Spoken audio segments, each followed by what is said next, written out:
uSibiya oneminyaka engama-33 uthi akasazi namanje isizathu sokwenziwa isilo sengubo.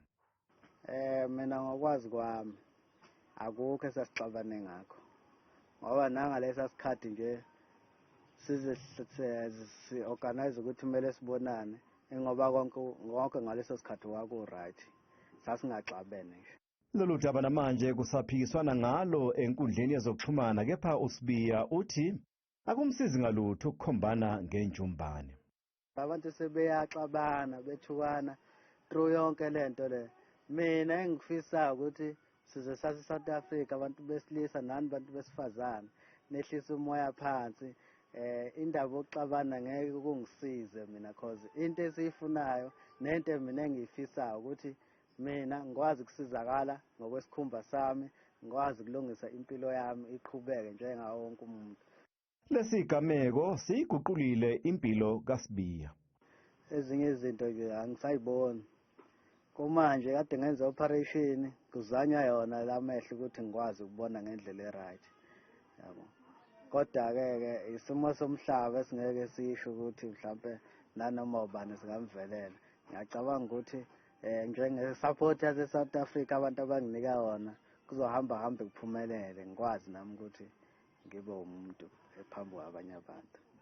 Udlame lwezobulili kwabesilisa alijwayelekile eNingizimu Afrika. Ingabe mhlambe lokhu kwenziwa ukuthi abesilisa balibiki? Inhlangano iUthuleleni isiza abesilisa ukuba babike ukuhlukumezeka abakuthola emakhaya. Since saba khona ethuleni babona siwenza amakhesi, sebeyasithemba, sebeyavela bayakhuluma. But ukuthi shawa khona ama-resources nawo nathi ngokwanele ngoba abanye asikwazi ukufinyelela kubona. Kunobaba nje osemsinga besenza ikhesi yakhe nje last year on November. Unkosikazi wakhe wahambe yolasho yafika lala naye inyanga. Yabuya inyanga yamxupha ngelumbu unkosikazi, wabuya umama wezekhaya wathela ubaba ngelumbu. Uma bese ufuna usizo sengathi manje uyona. Kumanje ama-social worker athe umama akabopha ubaba ngokuthi ubaba wakhuluma nathi uzacela usizo. Uthi ukuthi kwafuna ngidliwe ilumbu ngize ngife yini. Le nhlangano ilekelela uSibiya ukuba athola usizo lokuhlinzwa alungise ubuso bakhe, kepha lokhu kuzodla indodla zemali okuyinto engekho. Isejele sami sonze i-quotation esibhedlela esilaphana eMaritzburg. Sirefe uDr. Mpanza o-HOD la University of KZN okuyena wasambisa laphana. Safike udokotela wami examiner wambheka yonke into ngoba i-skin sakhe sinzima silimele kakhulu nangaphakathi nje ufake i-tube la ya cost ukuthi izoba lakho 800,000 because ayiyodwa maningi amaphose afuneka enziwe lapha kuyena. Nekufuneka akhuliswe nenwele ngaphakathi, amehlo akhe emelela nje wavaleka amehlo ulale ebhekile. Inye nje into ayidingayo nokudala igcina uSibiya. Abantu besifazane ngifuna ihaki.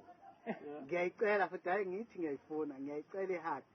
Ngicela nje ihaki. Bese kuthi thina madodeni hawu uheshe bona sichawule ubeheshe. Heshe sizakethe ukuthi anqabi yami la. Abantu besifazane ngifuna ihaki. Hayi ufuna ihaki uma. Umsolwa Uzovela Enkantolo yemantshi yase Verulam mhla ziyisishiyagalombili kuNtulikazi.